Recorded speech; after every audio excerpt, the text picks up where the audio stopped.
I was cleaning out my closet and I found this stack of laptops. I've had a bunch of laptops in the past several years, so I went through them to see if any of them still turned on. One did, so I figured I'd see if I could get it fixed up enough to watch streaming while I'm doing other stuff on other PCs. I just got this new mixer where I can plug in a bunch of different sources and send them to one headphone jack. I took it down to a PC shop that specializes in used PCs. It was pretty busy and there was another guy who seemed to have the same issue. We got to talking and decided to have a cup of coffee next door while we waited. Turns out this guy is a judge, not a powerful one, just a local guy on a local circuit. He does some consulting on the side. I guess he used to be a consultant for a few small tech companies before they went big time. He asked me if I knew anything about investing in startups. A second level connection was asking him if he was interested. This one company had already got some VC money and he seemed to think that was a good sign. But I explained that the way VCs are desperate for unicorns these days, they'll throw money at pretty much anything. If they toss 10 million at 20 different companies, all it really takes is for one of them to hit it big, get an IPO eventually, and they'll potentially make 100 times their original investment. They'll make 100 times their money. So it's not that they think any one particular company will hit it big. It's more like that's one company out of 20 or even 50 or 100 they hope might hit it big. Actual earnings or even potential products doesn't even matter anymore. This guy seemed excited to hear that, as these guys are working on some really advanced software. Apparently one of them found or bought on some black market some texts that were originally allegedly written by Nikola Tesla. Some people think he was some kind of crackpot that is more worshipped by fanboys than anything else, as nothing he ever invented ever actually turned into any technology. According to him, the only reason his ideas didn't pan out is they weren't things that could easily be turned into profits. For example, he came up with an idea of sending electricity directly through the air without any wires. JP Morgan actually backed Edison to make sure this didn't happen. If they could send electricity without wires, that would be very hard to control. People know that there was a battle between Tesla and Edison about the delivery of electricity, but few know that Edison was bankrolled by JP Morgan, one of the original bankers of the Federal Reserve. But some of other Tesla's ideas were way ahead of their time. This is what these guys are working on. It turns out that his idea of free energy that can be extracted from the air, is something that certain people can naturally take advantage of. People that are naturally psychic, for example, don't actually have any mental skills that average people don't have. It's just that they have the ability to leverage this pre-existing free energy to augment the normal human levels of clairvoyance. It's their ability to leverage this free energy that makes them special. But this free energy has such a low signal level that it can be easily manipulated by modern software, either on a PC or a smartphone. And that's what these guys have built. They have essentially made an interface that allows anybody to use their device to leverage this free energy and calibrate it to their natural brainwaves. So that when you do this, you'll have psychic abilities. You'll be able to read thoughts, project yourself astrally, have these really intense and really long lucid dreams. It's just a matter of finding the right calibration from the natural free energy in the atmosphere to your regular brainwaves. That's what this software does. It measures your brainwaves and the signal level of the natural free energy and then creates a calibration algorithm. This allows you to read thoughts. This allows you to implant thoughts. This allows you to have lucid dreams. This can even allow you to predict the future. This will allow for communication directly from thought to thought. Of course, the security features will need to be worked out, but the lucid dreaming and astral projection abilities will be phenomenal. There is kind of a disagreement among the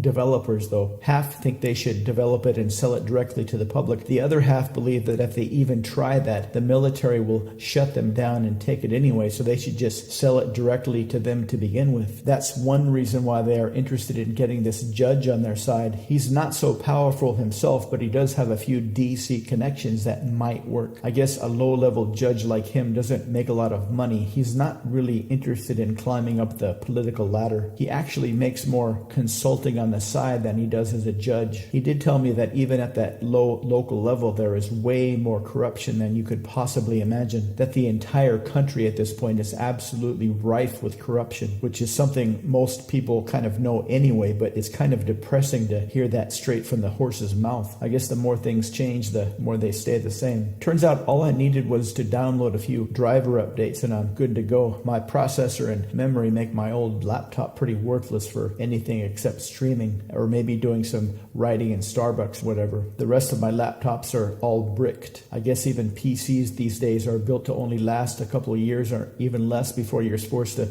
buy more stuff.